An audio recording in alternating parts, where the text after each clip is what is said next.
आपल्याला नेहमी असं वाटतं की शहरामध्ये AC कॅबिनमध्ये बसून लॅपटॉपवर काम करणारी मुलं खूप सुखात आहेत आणि खूप पैसे कमवत आहेत.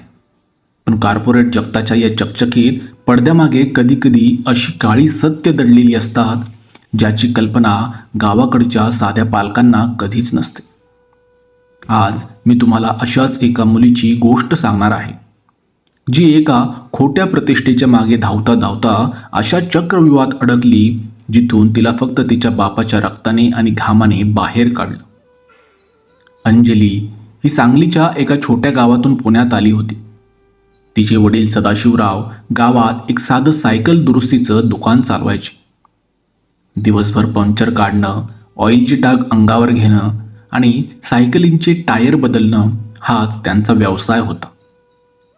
त्यांनी खूप कष्ट करून अंजलीला शहरामध्ये MBA करायला पाठवलं होतं. अंजली हुशार होती, पण तिच्यावर एक दबाव होता. तिला लवकरात लवकर मोठी नोकरी मिळवून स्वतःला सिद्ध करायचं होतं.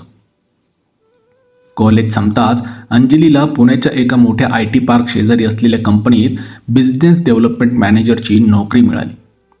पगार होता महिन्याला 60,000 रुपये. अंजलीचा आनंद गगनात मावेनासा झाला. तिने गावात फोन करून बाबांना सांगितलं, "बाबा, मला 60,000ची नोकरी मिळाली आहे. आता तुम्ही ते सायकलचं दुकान बंद करा. मी शहरात एक मोठा फ्लॅट घेतला आहे, तिथे आपण सोबत राहू." सदाशिवरावांचा ऊर अभिमानाने भरून आला. त्यांनी गावात सगळ्यांना पेढे वाटले की माझी मुलगी शहरात मोठी साहेब झाली आहे. अंजली शहरात एका हायफाय सोसायटीत राहू लागली. तिचे मित्र, तिची लाईफस्टाईल सगळं बदललं. ती ब्रँडेड कपडे घालू लागली, महागड्या गाड्यामधून फिरू लागली. पण तिला हे माहीत नव्हतं की ती ज्या कंपनीत काम करत होती ती प्रत्यक्षात एक ऑनलाईन फ्रॉड आणि स्कॅम करणारी बोगस कंपनी होती. ती कंपनी लोन देण्याच्या नावाखाली गरीब लोकांची फसवणूक करायची. अंजलीला सुरुवातीला हे समजलं नाही, पण जेव्हा समजलं तेव्हा खूप उशीर झाला होता. एक दिवस अचानक त्या कंपनीवर पोलिसांनी धाड टाकली. कंपनीचे मालक पैसे घेऊन फरार झाले होते आणि तिथे काम करणाऱ्या कर्मचाऱ्यांना पोलिसांनी ताब्यात घेतलं. अंजली निर्दोष होती, पण ती त्या कंपनीची मॅनेजर असल्यामुळे तिच्यावर कायदेशीर कारवाईची टांगती तलवार आली. कोर्टाची केस, वकिलाची फी आणि पोलीस स्टेशनच्या चक्रा यामुळे अंजलीची नोकरी तर गेलीच, पण समाजात तिची बदनामी झाली. वकिलाने सांगितलं की जर केस कोर्टाबाहेर मिटवायची असेल आणि अब्रू नुकसानीतून वाचायचं असेल तर तातडीने 10 लाख रुपये द्यावे लागतील, नाहीतर जेल निश्चित होती. 10 लाख रुपये! अंजलीकडे काहीच शिल्लक नव्हतं. तिने तिच्या शहरातल्या सगळ्या हायफाय मित्रांना फोन केले, पण संकटात कोणीच धावून आलं नाही. सगळ्यांनी तिचे फोन ब्लॉक केले. अंजली पूर्णपणे खचली. तिला वाटलं की आता आयुष्य संपून टाकावं, कारण गावात जर बाबांना हे समजलं तर ते तोंडाला काळं फासल्यासारखं होईल. अत्यंत हताश होऊन तिने शेवटी बाबांना फोन केला. तिने रडत रडत फक्त एवढंच सांगितलं, "बाबा, माझ्याकडून खूप मोठी चूक झाली आहे. मी एका मोठ्या संकटात आहे. मला 10 लाख रुपयांची गरज आहे, नाहीतर पोलीस मला जेलमध्ये टाकतील. मला वाचवा बाबा." सदाशिवरावांनी फोनवर शांतपणे सगळं ऐकून घेतलं. ते फक्त एवढंच म्हणाले, "बाळा, रडू नकोस. तुझा बाप अजून जिवंत आहे. मी उद्या सकाळी पुण्यात येतोय." दुसऱ्या दिवशी सकाळी सदाशिवराव पुण्यात अंजलीच्या फ्लॅटवर आले. त्यांच्या अंगावर तोच गावाकडचा साधा पांढरा सदरा होता. त्यांच्या गावात त्यांच्या हातात एक कापडी पिशवी होती. त्यांनी ती पिशवी अंजलीच्या हातात दिली. अंजलीने पिशवी उघडून पाहिली तर त्यात पूर्ण 10 लाख रुपये रोख होते. अंजलीला मोठा धक्का बसला. ती आश्चर्याने म्हणाली, "बाबा, तुमच्याकडे एवढे पैसे कुठून आले? तुम्ही गावची जमीन विकली का, की ते सायकलचं दुकान विकलं?" सदाशिवराव हलकेच हसले आणि म्हणाले, "नाही ग बाळा, जमीन आणि दुकान विकून फक्त 3 लाख रुपये आले असते.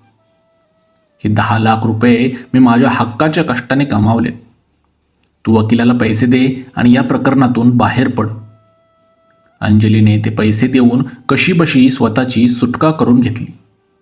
पण तिच्या मनात एकच प्रश्न सारखा घोळत होता की एका साध्या सायकल दुरुस्ती करणाऱ्या माणसाकडे एका रात्रीत 10 लाख रुपये कुठून आले.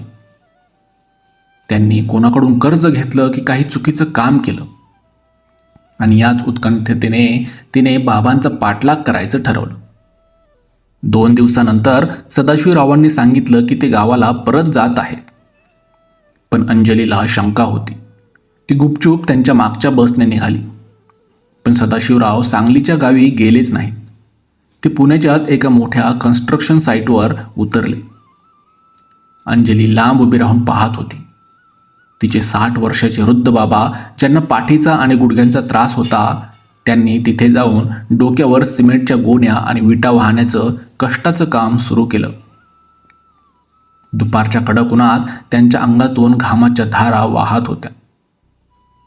अंजलीची छाती दडपून आली. ती धावत त्या साईटच्या मॅनेजरकडे गेली आणि रडत रडत विचारलं, सर, ते वृद्ध माणूस इथे काय काम करत आहेत? त्यांनी तुमच्याकडून पैसे घेतलेत का? मॅनेजरने अंजलीकडे पाहिलं आणि एक सुस्कारा टाकत म्हणाला, हो बेटा, 2 दिवसापूर्वी हे आजोबा माझ्याकडे आले होते.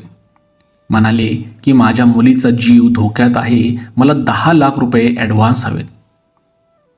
मी म्हणालो की मी एवढे पैसे देऊ शकत नाही.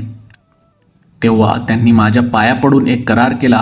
त्यांनी सांगितलं की माझं गावचं दुकान आणि जमीन तुमच्या नावावर करतो आणि उरलेल्या पैशासाठी मी आणि माझे गावाकडचे काही मजूर मित्र तुमच्याकडे पुढील 3 वर्ष दिवस रात्र फुकट मजुरी करू. पण मला आज पैसे द्या.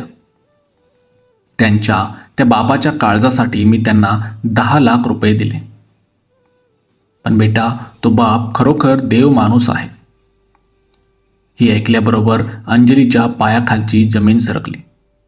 तिने जो लॅपटॉप, जे ब्रँडेड कपडे आणि ज्या खोट्या नोकरीचा अभिमान बाळगला होता, तो अभिमान तिच्या बापाच्या रक्ताच्या घामापुढे अगदी ठिकरं ठरला होता. ती धावत त्या सिमेंटच्या धुळीत गेली आणि तिने तिच्या बाबांचे पाय घट्ट पकडले.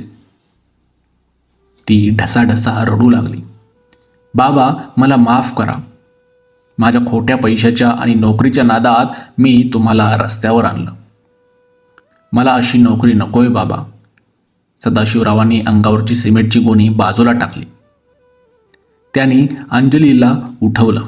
तिच्या डोक्यावरचा सिमेंटचा थर आपल्या हाताने साफ केला आणि अत्यंत प्रेमाने म्हणाले, बाळा, मजुरी करणं लाजिरवाणं नाही, पण पैशाच्या मोहापायी स्वतःची अब्रू पणाला लावणं वाईट आहे. नोकरी गेली तर गेली. माझी मुलगी सुरक्षित आहे ना? चल, आता आपण दोघं मिळून गावात जाऊ आणि आपल्या त्या साध्या सायकलच्या दुकानावर बसू. तिथे AC नसेल, पण सुख नक्की असेल. त्यानंतर अंजली गावी परतली. तिने शहरातली ती खोटी दुनिया कायमची सोडली. तिने गावात राहून स्वतःचा एक छोटा गृहउद्योग सुरू केला आणि बाबांना त्या मजुरीच्या करारातून मुक्त केलं. आज ती एक यशस्वी उद्योजिका आहे.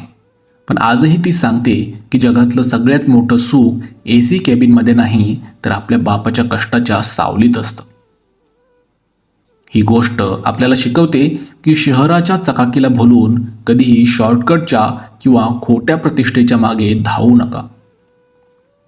तुमचे आईवडील भले साधे असतील, पण तुमच्या एका चुकीची किंमत ते स्वतःचं आयुष्य पणाला लावून मोजतात.